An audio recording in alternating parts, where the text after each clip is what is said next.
Hello. मैं दीप्ति मिश्रा एडवा उत्तर प्रदेश के page पर आपका स्वागत करती हूँ। आज बहुत खुशी की बात है कि हमारे उत्तर प्रदेश के पेज पर हमारी प्रिय नेता और एडवा की संरक्षिका वृंदा जी आई हैं। हमें अभी तक उत्तर प्रदेश के पेज से 16 लाइव प्रोग्राम किए हैं, जिसमें कोरोना काल में प्रवासी मजदूरों की दुर्दशा, महिलाओं की तकलीफें, सांप्रदायिकता, धर्मनिरपेक्षता, कश्मीर, नई शिक्षा नीति से लेकर मीडिया के रोल और प्रशांत भूषण के मामले के महत्व आदि विषय पर लाइव प्रोग्राम किए हैं। और यह हमारा आज 17वां फेसबुक लाइव है। आज वृंदा जी राजधानी में राजधर्म की जो धज्जियां उड़ाई जा रही हैं के विषय पर आपके सामने अपनी बात रखेंगी। मैं आप सबकी ओर से कॉमरेड वृंदा जी का एडवा उत्तर प्रदेश के फेसबुक पेज पर स्वागत करती हूँ। वृंदा जी। Thank you Deepti. और पहले तो मैं आपको और आपके तमाम साथियों को जो यूपी राज्य कमेटी एडवा के जो ये इनिशिएटिव और पहलकदमी करके इस प्रकार के फेसबुक लाइव द्वारा अपनी बातों को हमारे आम सदस्य, हमारे दोस्तों के पास पहुंचाने का काम किया है, बहुत बहुत मुबारकबाद और धन्यवाद भी मैं देना चाहती हूँ। तो आज का जो विषय है, राजधानी में राजधर्म की धज्जियां उड़ा रहे हैं, बहुत ही प्रासंगिक मुद्दा है। तो पहले तो हम यहाँ से शुरू करते हैं कि राजधर्म से हमारा क्या मतलब है। जब हम राजधर्म की बात करते हैं तो इसके बारे में हम क्या समझते हैं, क्या सोचते हैं। राजधर्म हमारे देश में, जो एक पूंजीवादी देश है, और उस पूंजीवादी देश में पूंजीवाद के नियम के आधार पर हमने देखा कि हमारे देश की आजादी के बाद से विभिन्न प्रकार की असमानताएं बढ़े हैं। आर्थिक असमानता, सामाजिक असमानता, लिंग आधारित असमानता, और उस सब के बीच में जाति प्रथा से पैदा किया गया असमानता। तो फिर ये सवाल उठता है कि जब ये सब असमानता ऐसे बढ़े हैं पूंजीवादी ढांचा के अंतर्गत, तो क्या यही राजधर्म है? एक सवाल, एक बुनियादी सवाल उठता है। हम ये मानते हैं कि पूंजीवादी ढांचे के अंदर एक सही राजधर्म, जो शोषण आधारित राजधर्म न हो, जो बराबरी पैदा करने वाला राजधर्म हो, वो ही हमारे लिए कम से कम, और हम लोग जो महिला आंदोलन में काम कर रहे हैं, हम जानते हैं कि हम हमेशा यही चाहते हैं कि हमारी औरत होने के कारण जो भेदभाव हमारे साथ है, ये क्यों है, ये कौन सा राजधर्म है। अगर मैं एक दलित औरत हूं और मेरे साथ दलित होने के और औरत होने के दोहरी शोषण है, ये ऐसा क्यों है। या अगर मैं मजदूर औरत हूं तो एक मजदूर औरत होने के नाते एक औरत, एक मजदूर, एक दलित, ये तीन तरह का शोषण क्यों है, ये कौन सा राजधर्म है। तो पहले बात ये है हमारे लिए, हमारे आंदोलन के लिए, राजधर्म का परिभाषा वही नीति होती है, वही नीति का ढांचा होता है जो समानता को बढ़ाता है और असमानता को कम सिर्फ नहीं, लेकिन असमानता को समाप्त करने के लिए आगे बढ़ता है। तो एक तो ये बुनियादी बात है राजधर्म की। लेकिन इस संघर्ष के साथ साथ हर देश में उस देश की जनता के संघर्षों के आधार पर राजधर्म एक समय में संविधान के तहत बनाया जाता है। तो 1950 में जब हमारा संविधान बहुत बहस के बाद आजादी के संघर्षों के असूलों और सिद्धांतों से प्रभावित होने के बाद 1950 में जब डॉक्टर बाबा साहब अम्बेडकर के नेतृत्व में ये 26 को देश के सामने संविधान के रूप में पेश किया गया, तो ये माना गया कि आजाद हिंदुस्तान को चलाने के लिए ये संविधान की ढांचा के अंदर ही जो भी सरकार चुन के आती है वो सरकार को रहना पड़ेगा और सरकार की जो भी नीति है वो इस संविधान के मुताबिक वो नीति को बनाने के लिए बाध्यता है उस सरकार के ऊपर। तो एक प्रकार आप ये कह सकते हैं कि जहां आपका और हमारा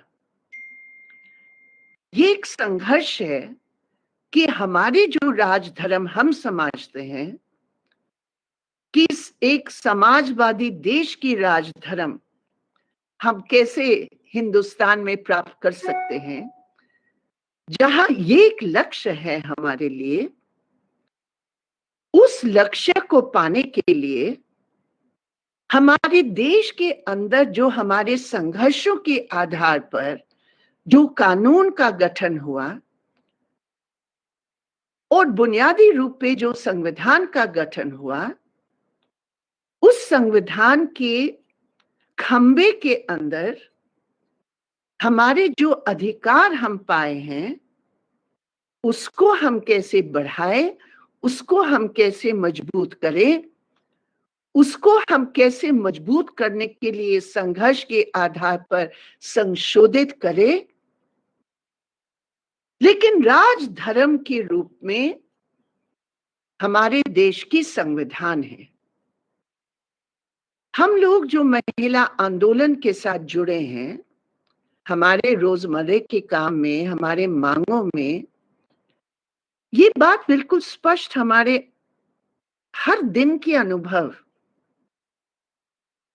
के साथ जुड़ा हुआ है कि संविधान की या राजधर्म को जो रेखांकित करता है वो संविधान, वो हमारे संघर्षों में उसका एक सीधा जुड़ाव है। मिसाल के तौर पर हमारे संविधान का ये प्रावधान है कि हर नागरिक का बराबर का अधिकार है। हमारे संविधान में ये प्रावधान है, ये आधार है, ये अधिकार है कि हिंदुस्तान की नागरिकता किसी धर्म के साथ नहीं जुड़ती है। हमारे संविधान में एक और बहुत इंपॉर्टेंट जरूरी जो प्रस्ताव है वो ये, प्रस्ताव मतलब एक फॉर्मुलेशन, एक अधिकार है वो ये कि कोई धर्म के साथ हमारे अस्तित्व को नहीं जोड़ा जा सकता। अगर कोई धर्म कहे या कोई धार्मिक परंपरा है कि औरत को मर्द से 6 कदम पीछे कदम लेकर चलना चाहिए, बराबर का अधिकार नहीं है, तो ये हमारे संविधान अलाउ नहीं करता है। तो इसलिए राजधर्म का अर्थ आज के दिनों में धर्म के आधार पर नहीं, कुछ लोग कहते हैं हमारे देश का जो बुनियादी धर्म है या जो हमारे देश का जो सबसे बड़ी जो देश का किताब सबसे पवित्र है वो है भगवत गीता। किसी के विश्वास में ये हो सकता है, अपने निजी विश्वास में हम ये मानकर चल सकते हैं कि गीता हमारा है, कोई मानकर चल सकता है कि कुरान हमारे आधार, हम जिंदगी अपने कुरान के आधार पर या हम अपनी जिंदगी गीता के आधार पर, या हम अपनी जिंदगी बाइबल के आधार पर हम चलाएं, ये अगर आपकी निजी विश्वास है। हमारा देश का जो संविधान है वो आपको ये अधिकार देता है, हम सबको अधिकार ये है, और ये भी अधिकार है हम सबका कि हम अगर विश्वास नहीं करते, ये भी हमारा अधिकार है। लेकिन हम अपने धर्म का जो रंग, जो चरित्र, जो विश्वास, जो शास्त्र, जो ग्रंथे हैं, वो हम सत्ता के साथ नहीं जोड़ सकते। हमारा संविधान का एक दूसरे धर्मनिरपेक्षता और बराबरी का अधिकार के साथ एक तीसरी जो एक बहुत इंपॉर्टेंट बात है, हमारे देश में संसदीय प्रणाली है, यानी कि हर व्यक्ति को, एडल्ट को, बालिग को एक वोट के आधार पर, अगर मेरी उम्र 18 साल पूरी हो गई है तो एक वोट के अधिकार पर हम अपने सरकारों को चलाते हैं। और ये भी हमारे संविधान का एक प्रावधान है कि जो भी कानून पारित होता है हमारे देश में, क्योंकि ये संसदीय प्रणाली है और जनता की प्रतिनिधियों के आधार पर हम उसको रखते हैं संसद में या हमारे विधानसभा में, और उसके लिए भी एक प्रक्रिया है ताकि उस पर सही बहस हो, लोग समझे हम क्या बोल रहे हैं, हम क्या कह रहे हैं, हम क्या, किस कानून का हम समर्थन कर रहे हैं। हमारा ये संवैधानिक ढांचा और देश की जनवादी प्रणाली के अंतर्गत ये ढांचा है।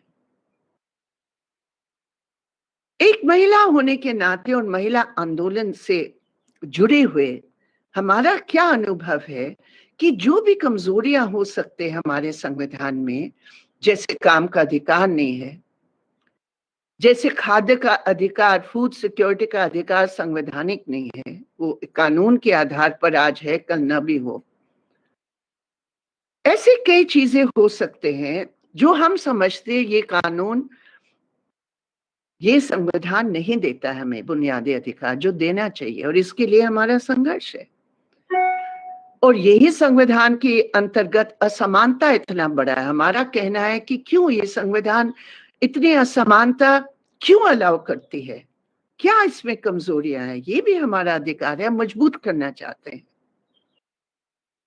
लेकिन जो बुनियादी बातें हैं जो मैंने अभी आपको बताया, बराबरी का अधिकार, धर्मनिरपेक्षता का अधिकार, वोट का अधिकार,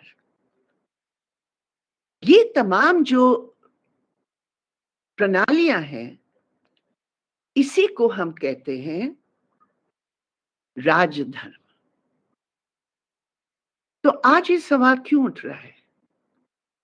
आखिर हमारे मोदी जी हैं, जब 2014 में प्रधानमंत्री बने, आपको याद होगा वो तस्वीर, जब साष्टांग प्रणाम कर लिया था सदन के उन सीढ़ियों के पहले और कहा कि यही मेरा मंदिर है, यही पार्लियामेंट है, यही संसद है जो मेरा मंदिर है, जिसको मैं मानती हूं जनवाद का मंदिर। तो आज वो पुजारी क्या कर रहे हैं उस मंदिर का? क्या हालत है आज उस मंदिर की? यही है राजधर्म का प्रश्न। तो हम यहां से पहला सवाल हमारा है कि ये पुजारी जो अपने को, पार्लियामेंट को सबसे पवित्र मंदिर के रूप में साष्टांग प्रणाम किया, मोदी जी आज आपने इस पार्लियामेंट की क्यों धज्जियां उड़ाई हैं? क्या हुआ कल राज्यसभा में?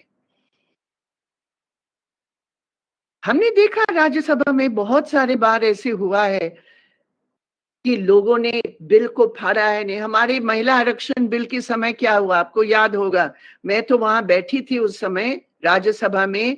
एक एमपी, में आज पार्टी के नाम नहीं ले रही हूं, कौन से दल का एमपी था, वो मेरे पीछे खड़े होकर ऐसे चिल्ला चिल्ला कर टेबल पर खड़े होकर अपने हाथ को एक शीशा के ग्लास को तोड़कर काट के पूरा रक्त जो है ना वहां उससे अपने खून को पूरा फैला दिया और कूद के गया वेल ऑफ द हाउस में। ये सब कुछ हुआ राज्यसभा में, हम लोगों ने देखा।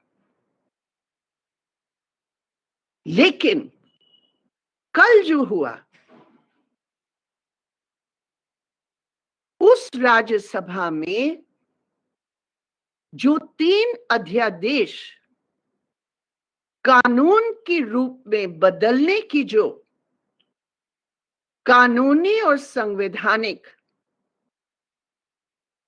जो प्रावधान है कि कोई अध्यादेश हो संसद के 2 सेशंस के बीच में, तो 6 हफ्ते के अंदर अंदर अगर बहुत अर्जेंट कोई मामला है तो सरकार अध्यादेश लाए, लेकिन 6 हफ्ते के अंदर अंदर उस अध्यादेश को पार्लियामेंट में रखकर उनको पारित करना है। उनकी बहुमत लोकसभा में थी, उन्होंने वहां जबरदस्ती ये 3 अध्यादेश पारित कर लिए। उसके बारे में मैं अभी बताऊंगी उस अध्यादेश में क्या था। लेकिन जो तरीका उन्होंने अपनाया कि राज्यसभा के अंदर हर एमपी का एक अधिकार होता है कि कोई भी कानून का प्रस्ताव रखा जाए राज्यसभा या लोकसभा में, हर एमपी का अधिकार है कि उस पर वो संशोधन कर सकते हैं और उस संशोधन पर वो बोल सकते हैं और उस संशोधन के बोलने के बाद वो उस संशोधन के प्रति वोट का भी डिमांड कर सकते हैं। वो ये भी डिमांड कर सकते हैं जिसको संसदीय भाषा में कहा जाता है कि संसद में वो डिवीजन का मतलब हम वोट की डिवीजन करवाए कि कौन समर्थन में है, कौन विरोध में है। ये हमारा एक संसद होने के नाते ये हमारा हर एक सांसद का ये अधिकार है। कल क्या हुआ? एक तो प्रश्न है कि क्या राज्यसभा में उनकी बहुमत थी या नहीं थी, इस पर बड़ा प्रश्न लगा है, क्योंकि एक तरफ तमाम दल थे। जो दल आमतौर पर एनडीए के साथ पाए जाते हैं, मिसाल के तौर पर उड़ीसा की बीजेडी की जो दल है, उन्होंने भी कल ये मांग की राज्यसभा में कि ये बिल को एक विशेष कमेटी के तहत भेजा जाना चाहिए, हड़बड़ी में इसको पारित नहीं करना चाहिए। वो भी इस बिल के खिलाफ थे। बाकी 12 दल इस बिल के खिलाफ उस संसद में बोले और कहा कि इसको हड़बड़ी में मत कीजिए, आप सेलेक्ट कमेटी में या पार्लियामेंट्री कमेटी जो राज्यसभा का है उसका गठन करके आप भेजिए। नहीं माना। तब उन्होंने कहा कि हम अमेंडमेंट पर बात करना चाहते हैं, नहीं माना। तब कहा कि हम वोट करवाना चाहते हैं, नहीं माना। तब कहा कि हम डिवीजन चाहते इस बिल पर, कौन कहा खड़ा है, हम ये चाहते हैं, नहीं माना। और जबरदस्ती हाँ करवाकर, हाथ उठाकर, जैसे किसी भी देश की तानाशाह करते हैं, और जो तानाशाही होता है उसमें तो हाँ भी बोलने की जरूरत नहीं है, बस तानाशाह उठकर बोले और सबने कहा ठीक है बोल दिए, तो हमें कुछ बोलने की और जरूरत ही नहीं है। तो हिंदुस्तान को एक कल जो नजर आया पूरे देश भर में कि सांसद ने एक तरफ तो तानाशाह के लोग बैठे थे और जो उसका विरोध करने वाले थे उनकी आवाज उस संसद के अंदर उसकी धज्जियां उड़ाई गई।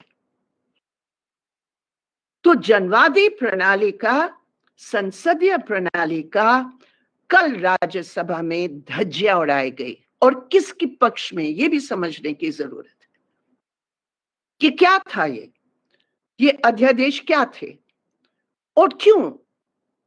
जब संवैधानिक प्रावधान अध्यादेशों के लिए है, उसमें यह है कि कोई अर्जेंट बात हो, जैसे पैंडेमिक है, उसके लिए कुछ पैसा देना है और कुछ नया कानून बनाना है लोगों की मदद के लिए, आप अध्यादेश लाते हैं, समझ में आती है, आप पास करवा लीजिए। कोई अर्जेंट मामला अगर हो, जैसे कि एक था कि भाई एमपी और एमएलए के हम तनख्वाह को कम कराएंगे, ठीक है, वो अर्जेंट था, वो पारित होगा। हम डॉक्टर नर्सेस को हम प्रोटेक्शन देना चाहते हैं, सुरक्षित रखना चाहते हैं, उसमें एक आध चीज विशेषकर उत्तर प्रदेश वाले कानून में बहुत कमियां हैं, क्योंकि पुलिस को बहुत ज्यादा इजाजत दी गई है, लेकिन रक्षा हो, सुरक्षा हो हमारे डॉक्टर नर्सेस आशा वर्कर्स की और सैनिटेशन वर्कर्स की, जो भी स्वास्थ्य क्षेत्र में काम करे, ठीक है, ये समझ में आती है। लेकिन ये 3 अध्यादेश का क्या था? ये 3 अध्यादेश, एक जो जरूरी वस्तु कानून है, इन्होंने क्या नया अध्यादेश लाए कि चावल, दाल, गेहूं, आलू, प्याज, ये सब जो आवश्यक चीजें हैं, वो आवश्यक चीजें खुले बाजार में हो, उसकी रोक के लिए, उसकी जमाखोरी के खिलाफ जो कानून इस समय है, उसको वो समाप्त करना चाहते हैं। किसका फायदा है? आपका फायदा है मेरी प्रिय बहनों, जो आज बाजार में जो आग लगी हुई है और जितना दाम बढ़ रहा है, अगर ये कानून पारित होगा जिसमें कोई रोक नहीं, कोई टोक नहीं, कोई सीमा नहीं, आप जितना भी जमा रखना चाहते गोदामों में, कौन, कोई किसान रखेगा क्या? किसान तो अपने जो उपज की चीजें हैं वो तो तुरंत बेचता है, क्योंकि उसके पास पैसे नहीं है। बिजली बढ़ गया, उत्पाद की तमाम जो इनपुट्स है वो बढ़ गया, तो कौन किसान रख सकता है?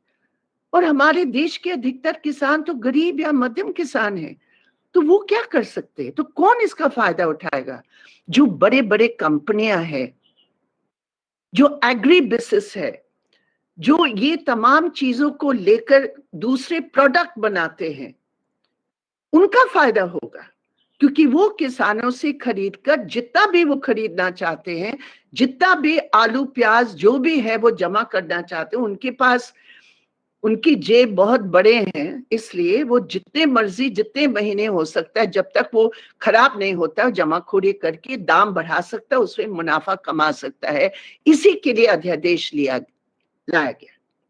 हम कैसे इसका समर्थन करेंगे? दूसरा अध्यादेश, हम कब से कह रहे हैं कि किसानों का सही उपज, जो उपज का सही दाम है वो देना चाहिए, उसके लिए कानून लाओ, उल्टा कर लिया। ये जो अध्यादेश लेकर आए हैं, इस अध्यादेश के मुताबिक कोई गारंटी नहीं है, उल्टा किसानों की पूरा भरोसा अभी बड़े पूंजीपतियों की जो कंपनियां हैं उनके ऊपर, क्योंकि उनको अभी इजाजत दी गई है कि वो सीधा जाके किसानों से खरीदे, और कौन सा दाम पे खरीद सकते हैं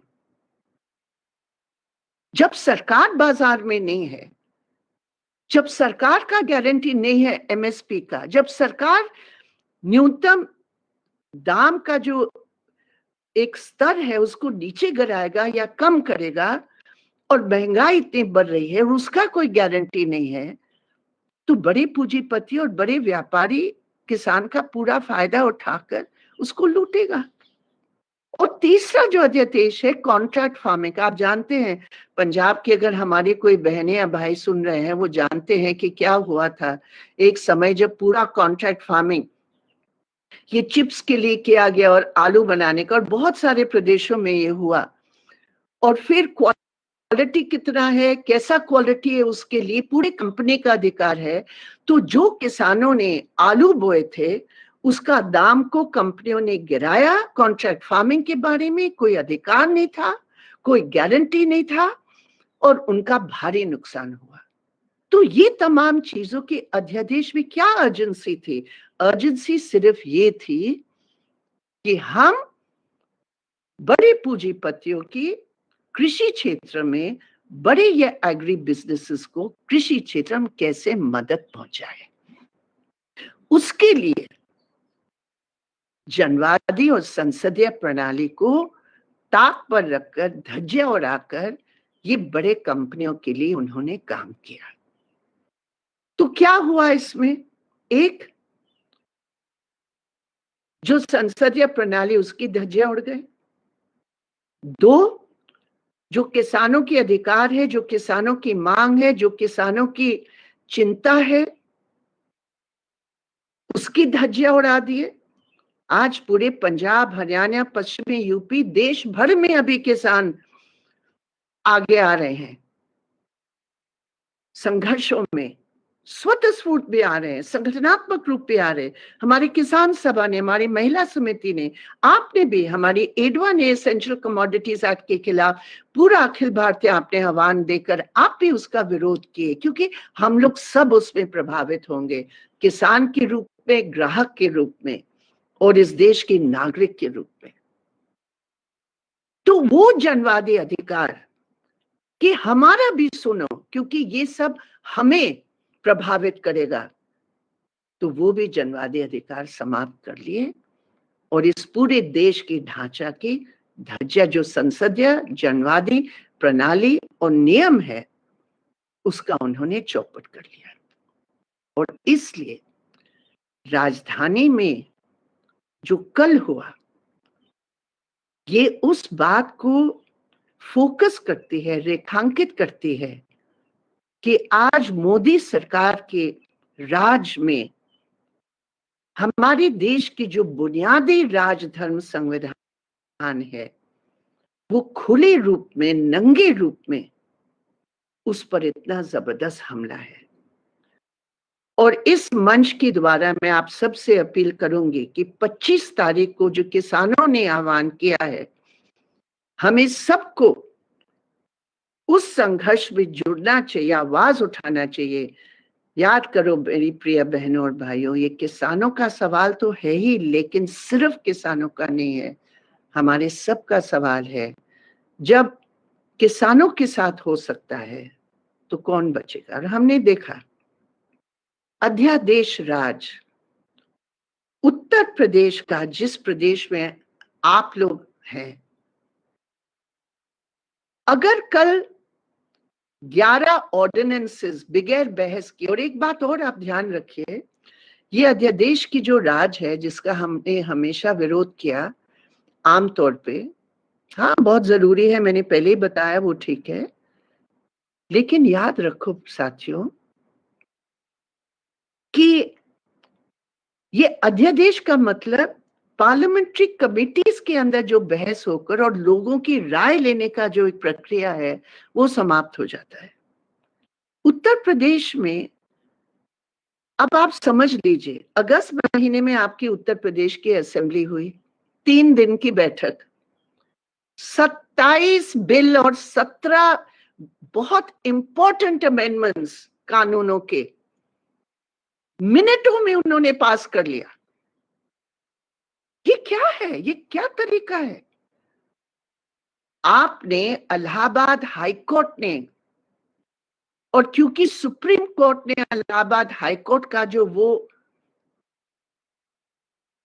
फैसला था कि यूपी सरकार की वो अध्यादेश जो संपत्ति के नाम पर, संपत्ति बचाने के नाम पर बगैर कानूनी प्रक्रिया के पुलिस और सरकार की सांप्रदायिक मन मर्जी से ऐलान कर दिया कि तुम दोषी हो, चाहे कोर्ट में हम दोषी नहीं है, लेकिन योगी ने कह दिया हम दोषी हैं, उनकी पुलिस ने कह दिया हम दोषी हैं, तो हमें लाखों रुपया नुकसान में भरना पड़ेगा बगैर कोर्ट प्रोसेस की। उन्होंने अध्यादेश कर लिया, उन्होंने अध्यादेश कर लिया कि जो भी कुछ करेगा उनका फोटो हम लगा लेंगे। अरे हमारे देश में कानून है, जब तक मैं दोषी कोर्ट में नहीं साबित होती है, मैं निर्दोष हूं, ये हमारा देश का कानून है। लेकिन यहां इन्होंने ऐसे अध्यादेश पारित कर लिया, इलाहाबाद हाईकोर्ट ने उस पर रोक लगाए, उन्होंने ऐसे अध्यादेश पारित कर लिया कि तमाम लेबर कानून हम समाप्त कर लेंगे। इलाहाबाद हाईकोर्ट ने रोक लगाई कि ऐसे नहीं कर सकते, आप इस प्रकार की होर्डिंग्स नहीं लगा सकते, आपका कोई कानूनी अधिकार नहीं है, नहीं कर सकते। आप डैमेजेस जितना ले रहे हैं आप नहीं ले सकते। एक रिक्शा वाला का वहां केस आया था, 2 लाख रुपया उनको देना पड़ा। कहां से देगा वो जेल में होगा। इस प्रकार की उन्होंने किया। और ये सुप्रीम कोर्ट में आए, सुप्रीम कोर्ट ने भी इलाहाबाद हाई कोर्ट की उस जजमेंट का कोई उन्होंने हस्तक्षेप नहीं की, कहा कि ठीक है। तो उन्होंने क्या किया, अध्यादेश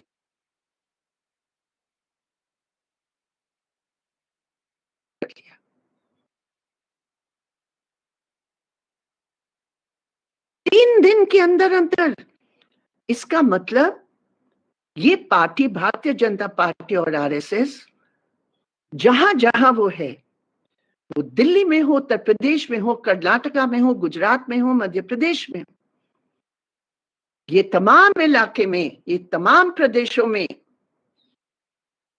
ये संसदीय प्रणाली और संवैधानिक प्रणाली को जैसे कीड़ा होता है जो अंदर जाके उसको खोखला करता है, वो अंदर घुस के उसका खोखला कर रहे हैं, उसको समाप्त कर रहे हैं, उसको कमजोर कर रहे हैं। एक धक्का देकर गिराने का वो इंतजाम कर रहे हैं। तो उत्तर प्रदेश भी, अब आप देखिए क्या कानून है, आप लोग डिस्कस जरूर करेंगे,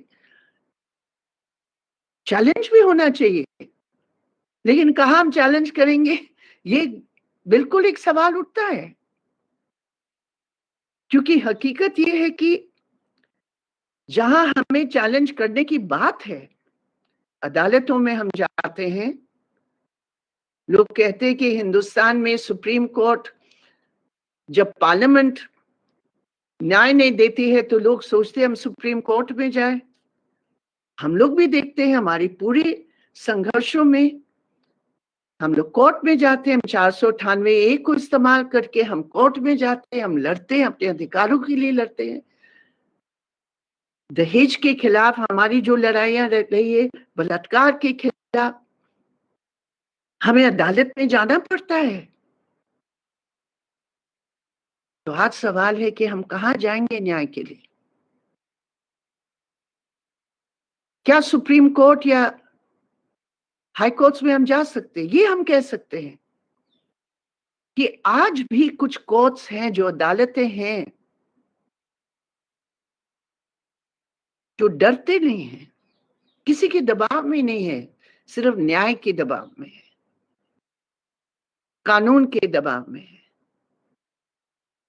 और न्याय के लिए अगर हमारे ऊपर या हमारे संस्थाओं के ऊपर या अदालतों के ऊपर कोई दबाव है, तो ये तो अच्छी बात है, न्याय का दबाव। अभी इलाहाबाद हाईकोर्ट ने डॉक्टर खान के, हाफिज खान के केस में, जो उनको एनआईए ने यूएपीए में बंद करके रखा, आप जानते हैं ये काला कानून,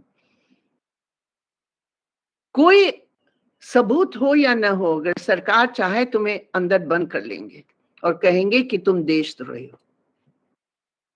और इलाहाबाद हाईकोर्ट ने जो जजमेंट दिया उनको बेल देते हुए, और उस कानून को उन्होंने कहा ये बिल्कुल गलत लगाया गया है और उसको हटाना पड़ेगा। इस प्रकार सैकड़ों लोग हैं उत्तर प्रदेश में जो सेडिशन के नाम, जो देशद्रोह के नाम में आज बंद है। सैकड़ों लोग, क्योंकि सबूत नहीं है। तो अगर सबूत नहीं है और अंदर रखना है तो ये काला कानून इस्तेमाल करो। दिल्ली में भी 20 लोग आज बंद है, उस पर मैं बाद में आऊंगी।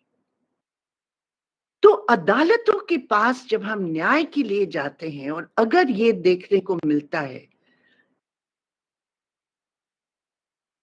कि इवन सुप्रीम कोर्ट में अगर ये मिलता है देखने को कि सुप्रीम कोर्ट अवॉइड अगर करती है बहस करने की, या हमारे केसेस जो इतने दिनों से पड़े हैं अगर उस पर विचार नहीं होता है, जैसे है आज के हालात में, और अगर सुप्रीम कोर्ट की जजेस ने जो खुद कहा देश के सामने कि सरकार का दबाव, एग्जीक्यूटिव का दबाव के कारण सुप्रीम कोर्ट की आजादी पर एक प्रश्न चिन्ह लग रहा है, अगर ये उनके बयानों से एक अर्थ अगर निकलता है तो आप सोच सकते कितनी खतरनाक बात है हमारे लिए। ये राजधर्म की धज्जियां अगर संस्थाओं को, संस्थानों को और अदालतों की जो अधिकार क्षेत्र है, अगर उनकी नियुक्ति के आधार पर या दबाव के आधार पर या कोई भी बात के आधार पर अगर न्याय की प्रक्रिया में हस्तक्षेप हो, तो मेरी प्रिय बहनों और भाइयों, ये राजधर्म की धज्जियां उड़ाई जाते हैं। और यही हालात है इस भारतीय जनता पार्टी और आरएसएस की जॉइंट वेंचर वाली सरकार का। आज ये आधार है और उसका जो सबसे जिंदा मिसाल का हमने बताया राज्यसभा की, लेकिन वो एक घटना है, लेकिन ये तमाम पहलू हम दिल्ली के फरवरी महीने के देश की राजधानी के उन घटनाओं के बारे में विश्लेषण करते हुए हम पाते हैं। क्या सांप्रदायिक हिंसा हुई, उसकी जो पृष्ठभूमि थी, उसके जो मुख्य नायक थे या खलनायक जिनकी जिम्मेदारी थी, और न्याय प्रक्रिया में आज हम कहां खड़े हैं, आज ये सवाल है हमारे सामने। आपका कुछ अनुभव है उत्तर प्रदेश में, क्योंकि दिसंबर महीने में जब एंटी सीए प्रोटेस्ट सब हुए थे, जिसमें महिला समिति भी पूरे तौर पर शामिल थी, सब जगह हमारे महिलाएं गए। पूरे देश भर में हमारी एडवा ने आह्वान दिया था कि हम इस मोदी सरकार की कोशिश, जो देश की नागरिकता का आधार बदलने की जो कोशिश के हम खिलाफ हैं, इसलिए जहां जहां एंटी सीए के प्रोटेस्ट हो रहे हैं, एनआरसी एनपीआर को लागू करने के खिलाफ जो विरोध हो रहा है, जो ऐतिहासिक हिस्सेदारी मुस्लिम महिलाओं की है, उस पे हम एडवा के रूप में हम शामिल हैं। हमें गर्व है, हम शामिल हैं, हम शामिल थे, हम शामिल हैं, और सरकार कुछ भी कहे, कुछ भी करे, हम शामिल रहेंगे और अपनी आवाज इस एनआरसी एसीए तो पारित हो गया बहुमत का इस्तेमाल करके, और कुछ पार्टियों की गलत समझ के आधार पर वो पारित हो गया, लेकिन हम आज भी उतने ही तीखे आवाज, इतने ही जोर की आवाज से हम उसका विरोध करते हैं। और जैसे लॉकडाउन उठता है, हम लोग फिर सड़कों पर उतरेंगे इस एनआरसी एनपीआर के खिलाफ। लेकिन सरकार ने उस संघर्ष को तोड़ने के लिए, मोड़ने के लिए, बदनाम करने के लिए दमन का इस्तेमाल किया, उत्तर प्रदेश में किया, जो अभी हमने जिक्र किया प्रॉपर्टी डैमेज का और वो तमाम बोर्ड्स लगाने का, और दिल्ली में वही लाइन उन्होंने ली। तो ये बराबर के रास्ते पर चल रहे हैं, मोदी दिल्ली में और योगी उत्तर प्रदेश में बराबर के रास्ते पे चल रहे हैं। और आज दिल्ली के अंदर इसके बावजूद कि पुलिस की खुद रिपोर्ट है कि 53 लोग मारे गए, जिसमें 40 मुसलमान थे, 13 हिंदू थे। हम हिंदू मुसलमान के उस रूप में कभी हम नहीं देखना चाहते हैं, क्योंकि जहां जहां सांप्रदायिक आग बढ़ती है, निर्दोष मारे जाते हैं, अधिकतर निर्दोषों के घरों जलाया जाता है, हम जानते हैं। और हर धर्म में जो भी कट्टरपंथी है, हम उसका विरोध करते हैं। लेकिन मेरे प्रिय साथियों, इस विशेष हिंसा में जो देखने को मिला कि हाँ, पहले एक दिन में दंगे थे, मैं ये मानती हूँ, दोनों तरफ से मोबिलाइजेशन हुआ था, लेकिन बाद में पुलिस की रोल पूरे तौर पर उस दंगे को रोकने की बजाय एक तरफा प्रो सरकार के हिंदुत्व वाले संगठनों का साथ देकर उन्होंने खुली छूट दी 4 दिनों तक कि करो जो तुम्हें करना है। मैं आपको सिर्फ एक मिसाल देती हूँ। एक पुलिया है वहां, ब्रिजपुरी पुलिया,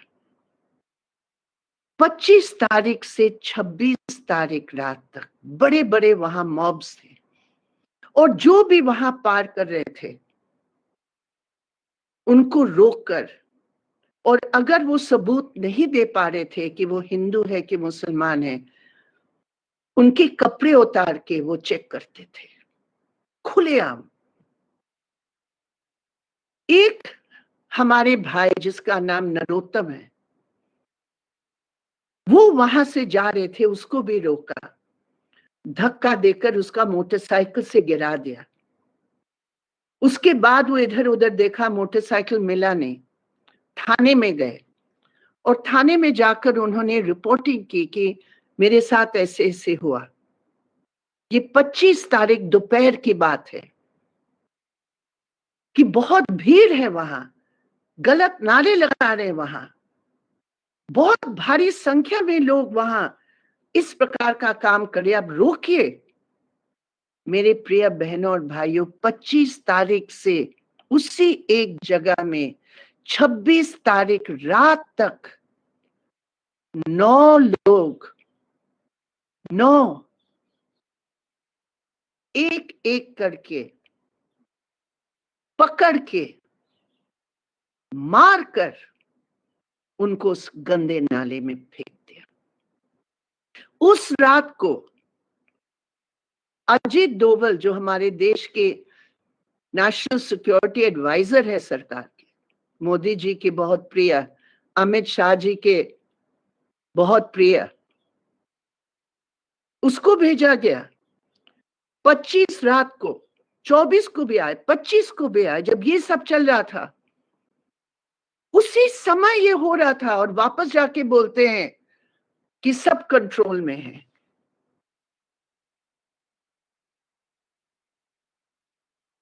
तो इसका क्या अर्थ है? इसका मतलब ये है कि गुजरात का मॉडल 2002 का, कि छोड़ दो, लाइसेंस दे दो कुछ दिनों के लिए। नॉर्थ ईस्ट के जो लोग हैं बहुत गरीब हैं, वो सबसे बैकवर्ड इलाका है दिल्ली का, सबसे गरीब इलाका है, सबसे ज्यादा असंगठित मजदूर वहां काम करते हैं, और वो हमेशा सद्भाव के साथ रहे। हम जहां भी गए, जिसके घर में गए, हिंदू के घर में, मुसलमान के घर में, मैं अंकित शर्मा की मां से हम मिले हैं, उन्होंने ये कहा कि हम कभी भी सोच नहीं सकते हैं कि इस इलाके में ऐसे होगा। उस अंकित की भी शरीर पर 12 बार छुरा का जो है निशानी थी, और उनका भी लाश वहां से मिला। तो जिन लोगों ने ये आग लगाई नफरत के भाषण देकर, उनके ऊपर एक भी एफआईआर दर्ज नहीं हुआ, एक भी चार्जशीट में। और हमारा जो चार्जशीट है, जो आज दिल्ली हाईकोर्ट में अभी पड़ा हुआ है, 1 अक्टूबर को एक बार फिर उसकी सुनवाई होगी, लेकिन अभी तक तो कुछ हुआ नहीं। और उसके जवाब में पुलिस ने जो कहा, क्योंकि हमने आरोप लगाया कपिल शर्मा के बारे में, अनुराग ठाकुर के बारे में, परवेश वर्मा के बारे में, जितने भी बीजेपी लीडर्स हैं जिन्होंने नफरत के भाषण दिए और लोगों को उकसाया और लोगों को मदद पहुंचाई, और उनके खिलाफ कुछ है नहीं। और उल्टा 20 लोग जो एंटी सीए प्रोटेस्ट में थे, उनको काला कानून यूएपीए में बंद कर लिया। एक तरफ एफआईआर भी दर्ज नहीं है, वो एफआईआर भी दर्ज नहीं है जहां वीडियो शॉट्स हैं कि कौन है, पहचान में आ रहा है, लेकिन उनके खिलाफ एफआईआर दर्ज नहीं है।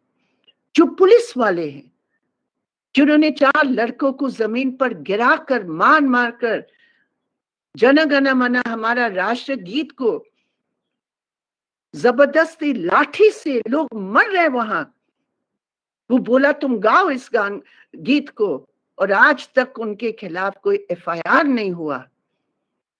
क्यों? क्योंकि ये सरकार,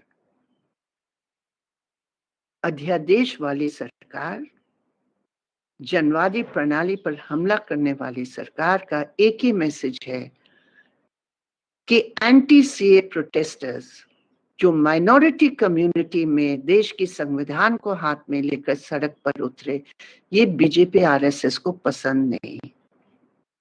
अगर कट्टरपंथी उतरते तो उनके लिए बहुत फायदा था, क्योंकि कट्टरपंथी चाहे इस्लाम के नाम हो या हिंदुत्व के नाम हो, वो एक दूसरे की मदद करते हैं। लेकिन ये कट्टरपंथी नहीं थे, ये औरतें वो थे जो दिन रात बराबर करके हमारे देश की नागरिकता का आधार बचाने के लिए उन्होंने इतनी जबरदस्त त्याग और कुर्बानी दी, और उन्हीं को टारगेट करके ये मैसेज देना चाहते हैं कि खबरदार तुम ऐसे आते हो, क्योंकि वो सेक्युलर आंदोलन रहा, जनवादी आंदोलन रहा। और आप जानते हैं हमारे महासचिव के नाम को भी एक डिस्क्लोजर स्टेटमेंट, एक विटनेस की स्टेटमेंट में उसका जिक्र किया, जो इतनी जबरदस्त तरीके से गलत है। तो इस प्रकार के जो, अगर कॉमरेड सीताराम येचुरी का नाम इसमें जोड़ सकते हैं तो आप सोच सकते हैं कि वो विटनेस क्या विटनेस थी और उनके ऊपर कितना दबाव था। और बहुत सारे उसमें नाम उन्होंने लिए जो वो जानते भी नहीं है, कभी पहचानते भी नहीं है, लेकिन वो करवाया। क्यों? सिर्फ मैसेज देने के लिए। तो ये भी राजधर्म का धज्जियां उड़ाए जा रहे हैं इस राजधानी में। तो एक तरफ मजदूरों के कानून को बदल के किसानों की जो प्रोटेक्शन है उसको समाप्त करके धर्मनिरपेक्ष और जनवादी अधिकारों के खिलाफ जो ये हमला है, उसका बहुत बड़ा असर हम पर, महिलाओं पर है। क्योंकि अगर मेरी प्रिय बहनों धर्मनिरपेक्ष आधार खत्म हो जाता है तो हमें अगर मनुस्मृति के आधार पर जीना है तो आप समझ लीजिए हमारी क्या हालत होगी। क्योंकि अगर संविधान का आधार नहीं है, अगर नागरिकता संवैधानिक अधिकार के रूप में नहीं है, तो फिर धर्म आता है, जैसे पाकिस्तान का है। तो फिर हमारे देश में जो 1950 में उन्होंने कहा कि भाई ये देश में कुछ भारतीय बोलकर नहीं है, जो भारतीय है वो मनुस्मृति है, तो भैया महिलाएं तैयार हो जाओ। जो इस राजधर्म की धज्जियां उड़ाए जा रहे हैं, तो उसकी विकल्प में उनकी मनुस्मृति है, उनकी विकल्प में उनका गुरु शिष्य रिश्ता है। गुरु शिष्य का मतलब अंगूठा काट दो बगैर सवाल किए। मोदी जी कहते हैं गुरु जी हम हैं, अंगूठा काट दो भारत की ताकि हम राज करें। ये नहीं होने वाला है, ये कभी नहीं होने वाला है। तो दूसरी तरफ हम देखते हैं कि संघर्ष भी आगे बढ़ रहा है। राजधर्म की धज्जियां जिस रूप में उड़ाए जा रहे हैं और हर संस्था पर प्रभावित हो रहा है, तो क्या हिंदुस्तान की जनता चुप बैठी है? आज भी लाल झंडे को हाथ में लेकर हजारों की तादाद में लोग सड़कों पर है। हमने मोदी जी को कहा किसके लिए राज कर रहे हो? हम ये समझते हैं अगर कॉर्पोरेट्स का लूट पर रोक लगाने के लिए कोई कानून लाते हो, अगर 7,500 रुपया हर गरीब को जो इनकम टैक्स नहीं देते, हर शख्स को अगर आप देते हैं, अगर मुफ्त में 10 किलो अनाज जो आज सड़ रहा है गोदाम में, अगर आप देते कानून करते हैं तो उस राजधर्म के आधार पर हम पूरे तौर पर आपका समर्थन करते हैं और करेंगे। लेकिन आप तो उल्टा कर रहे हो। आज आप जनवादी अधिकारों पर हमला एक वर्गीय सोच को लेकर कर रहे हो, किसी विशेष श्रेणी के मुनाफा को बढ़ाने के लिए आप कर रहे हो। हमारे देश की हर चीज को आप बेचना चाहते हो और कहते हैं हम आत्मनिर्भर हैं। अरे मोदी जी, आपकी तो बड़ी बड़ी डिग्रीज हैं। आपकी डिग्रीज तो यूनिवर्सिटी के नहीं मिले हैं, आपकी डिग्रीज नागपुर की यूनिवर्सिटी में, आरएसएस की यूनिवर्सिटी से आपकी बहुत डिग्रीज आपको प्राप्त है, बहुत डिग्रीज। लेकिन जो भी आप पढ़े हैं आरएसएस की पाठशाला में, पाठशाला से आप आगे बढ़ गए, आप कॉलेज में उनके पढ़े, उससे भी आगे बढ़ गए, आप यूनिवर्सिटी में भी गए, मुख्यमंत्री बनने से आप पीएचडी, डबल पीएचडी भी ले लिए गुजरात में। लेकिन हिंदुस्तान की जो मेन टेक्स्ट है संविधान की, वो आप नहीं पढ़े, या अगर आप पढ़े हैं, आप सिर्फ इसलिए पढ़े हैं कि उसके अंदर ही उसकी नकाब को सामने रखकर आप कैसे उसकी धज्जियां उड़ा सकते हैं। और उसका सबसे असर हमारे ऊपर पड़ेगा, धर्म के रूप में, जाति के रूप में, वर्ग के रूप में। गरीब औरतों के आज क्या हालात है, और जहां वो एक होकर लड़ने के प्रयास कर रहे हैं, तो इस प्रकार की विभाजन करने वाली बातें हमारे सामने आ रही हैं। तो जब हम कहते हैं कि पैंडेमिक के खिलाफ हम यूनाइट होना चाहते हैं, ये महामारी बहुत खतरनाक चीज है, हम इसकी नियम पालन करते हैं, लेकिन आप नियम को तोड़ रहे हैं और तोड़वा रहे हैं। अगर आज हजारों की तादाद में किसान सड़क पर हैं, अपने जान को जोखिम में डालते हुए, वो क्या नहीं जानते हैं कि इस महामारी में वो सड़क पर उतर रहे हैं, उनके लिए कितना रिस्क है, लेकिन वो अपनी जान को जोखिम में डालकर कृषि क्षेत्र के बचाव के लिए, इस बड़े पूंजीपतियों के हाथ में न जाए, वो आज सड़क पर है। मैं सलाम करती हूं उन तमाम किसान भाइयों और बहनों को और उनकी परिवारजनों को, क्योंकि वो बहुत रिस्क में है, लेकिन और कोई उपाय नहीं है। इसलिए हजारों लाखों की तादाद में सब जगह मजदूरों की, कल परसों 23 तारीख है, तमाम सेंट्रल ट्रेड यूनियंस के आह्वान है, 25 को किसानों के है, हमारी महिला समिति के है, हमारे महिला संगठनों के है। हर तबका इकट्ठे होकर सड़क पर उतर रहा है। नौजवान जिनकी कोई रोजगार नहीं है, हमारी युवतियां जो इतनी कुर्बानी देकर पढ़ लिख कर वो नौकरी ढूंढ रहे हैं, उनके लिए कोई उपाय नहीं है। हमारी स्टूडेंट्स, क्या हालात है आज। इसलिए ये राजधर्म, ये संविधान कि जो धज्जियां उड़ाए जा रहे हैं मोदी सरकार के द्वारा और आपके उत्तर प्रदेश की योगी आदित्यनाथ सरकार के द्वारा, हम खामोश नहीं हो सकते हैं। और जितने भी हमारे पास, हमारे हाथ में जो भी फोरम है,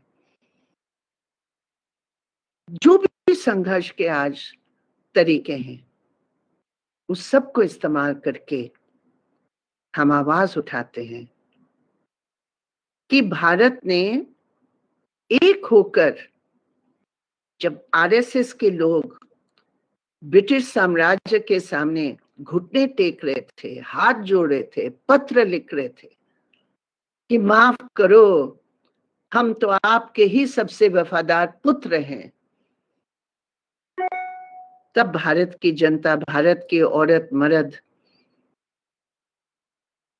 वो लाखों भगत सिंह जैसे वीर तैयार होकर वो लड़े थे। और ब्रिटिश हुकूमत जो बोले कि कौन हमें हटा सकता है, भारत की एकता, भारत की जनता ने उनको हटाया। आज वो ही है। लेकिन आज हमारे ही खुद ही जो अपने को भारतीय कहते हैं, वो भारत विरोधी, जनता विरोधी, देश विरोधी काम में सत्ता का इस्तेमाल करके हर संस्था को समाप्त करके वो प्रयास कर रहे हैं। एक होकर हम लोग इसके खिलाफ लड़ेंगे। और विशेषकर महिलाएं जो हर संघर्ष में आगे हैं, हिम्मत दिखाते हैं, आज वक्त है मेरे प्रिय बहनों, एक साथ मिलकर हम लोग लड़ेंगे, आगे बढ़ेंगे, जीतेंगे। और इस मोदी सरकार जो कोशिश कर रहा है संविधान को समाप्त करने के लिए, ये हमारे हाथ होंगे जो उनको रोकेंगे। तो बहुत बहुत धन्यवाद, आपने मुझे ये मौका दिया कुछ बातें रखने के लिए। और मैं एक बार फिर एडवा की यूपी स्टेट कमेटी, दीप्ति और तमाम साथियों को मैं सलाम पेश करती हूँ और मेरे प्यार आप सबको। थैंक यू बहनों और भाइयों।